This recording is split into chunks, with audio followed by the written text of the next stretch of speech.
Did you know that in ancient Greek mythology, redheads were thought to turn into vampires when they died? Or that some Greeks wouldn't eat beans because they thought they contained the souls of the dead? An ancient Greek belief I wish was true is that wearing amethyst would prevent someone from getting drunk. And the drink of choice in ancient Greece?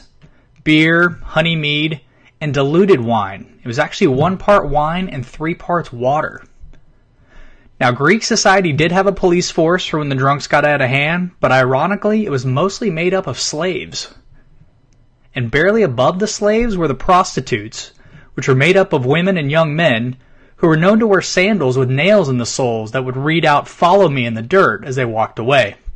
Now that's some ingenious advertising. Women's makeup at the time was equally creative and included, among other things, a cheek blush made of seeds and crushed berries. They had their own weird uses for things that we'd consider only food today also. They believed asparagus had medicinal properties that would help relieve toothaches and prevent bee stings, and they were the first to grow carrots, which were also used for medicinal purposes. Which is a little strange, but wait until you hear about what they did with their urine. Place in Greece, the year 776 BC, and there was one event, 200-meter sprint. It was called the Stad. And many of you probably know that the athletes were naked. But what you probably didn't know is that the common regular men of ancient Greece also exercised in public naked.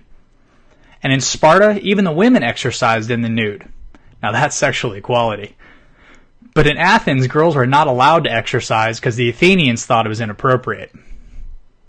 The women generally stayed at home, took care of the kids, well, when they weren't at school.